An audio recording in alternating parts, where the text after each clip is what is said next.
അതുൽ കൊലക്കേസിലെ പ്രതികളെ ഇപ്പോൾ വൈദ്യപരിശോധനയ്ക്ക് കൊണ്ടുപോവുകയാണ് രാഹുൽ ജി നാഥ്. വിവരങ്ങളുമായി രാഹുൽ, നാടിനെ ആകെ ഞെട്ടിച്ച, ഒരുപക്ഷെ ഇത്രയേറെ നമ്മൾ ഞെട്ടലോടെ കണ്ട മറ്റൊരു കൊലപാതകം ഈ അടുത്തുണ്ടായിട്ടില്ല. ഇപ്പോൾ പ്രതികളെ എത്തിക്കുമ്പോൾ അവിടെ ആൾക്കൂട്ടമുണ്ട്, എന്തൊക്കെയാണ് വിവരങ്ങൾ?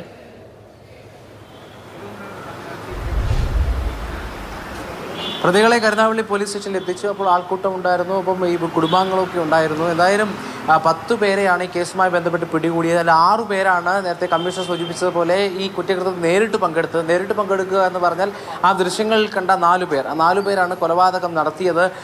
ഇന്നോവ കാറിലെത്തിയ 4 പേർ. ഒപ്പം തൊട്ട് മുന്നിൽ നമ്മൾ രാവിലെ മുതൽ ആ വാർത്തയും നൽകുന്നുണ്ട്. തൊട്ട് മുന്നിൽ അതുലിൻ്റെ വാഹനത്തിന് മുന്നേ പോയ ഈ കേസുമായി ഗൂഢാലോചനയിൽ പങ്കുള്ള 2 പേർ സഞ്ചരിച്ച സ്വിഫ്റ്റ് കാർ, അതിൽ സഞ്ചരിച്ച് 2 പേരുണ്ട്. അങ്ങനെ 6 പേരാണ് കുറ്റകൃത്യത്തിൽ നേരിട്ട് പങ്കെടുത്തത്.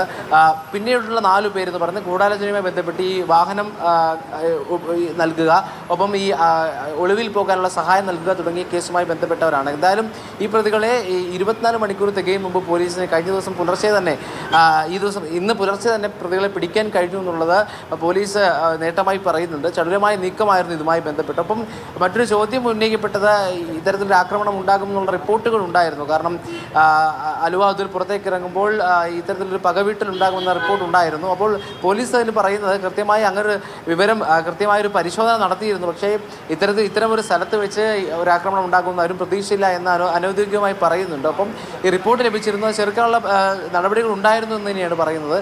പക്ഷേ എന്തായാലും സൂചിപ്പിച്ചതുപോലെ അത്രമാത്രം അസ്വസ്ഥതയോടുകൂടി ഞെട്ടലോടുകൂടി ആളുകൾ കണ്ടിരുന്ന ആ ദൃശ്യങ്ങൾ, ആ കൊലപാതകം ചെയ്ത ആളുകളാണ് അല്പസമയം മുൻപ് കരുനാഗപ്പള്ളി പോലീസ് സ്റ്റേഷനിൽ നിന്ന് പുറത്തേക്ക് വൈദ്യപരിശോധനയ്ക്കായി കടന്നുപോയത്. ഇവർക്കെല്ലാം ക്രിമിനൽ പശ്ചാത്തലമുണ്ട്, മുൻപും കേസുകൾ ഇവരുടെ പേരിലുണ്ട്. അപ്പോൾ എന്തായാലും 10 പേർ, കേസിലെ പ്രധാനപ്പെട്ട 10 പേർ അറസ്റ്റിലായിരിക്കുകയാണ്. കേസ് ഇനിയും മുന്നോട്ട് പോകും. കാരണം ആര് കൊട്ടേഷൻ നൽകി, ഇത് ആരാണ് ഇതിന് പിന്നിലുള്ളത് എന്ന ചോദ്യത്തിന് ഈ അന്വേഷണത്തിൻ്റെ ആദ്യഘട്ടമായതുകൊണ്ട് പോലീസ് കൃത്യമായി മറുപടി പറയുന്നില്ല.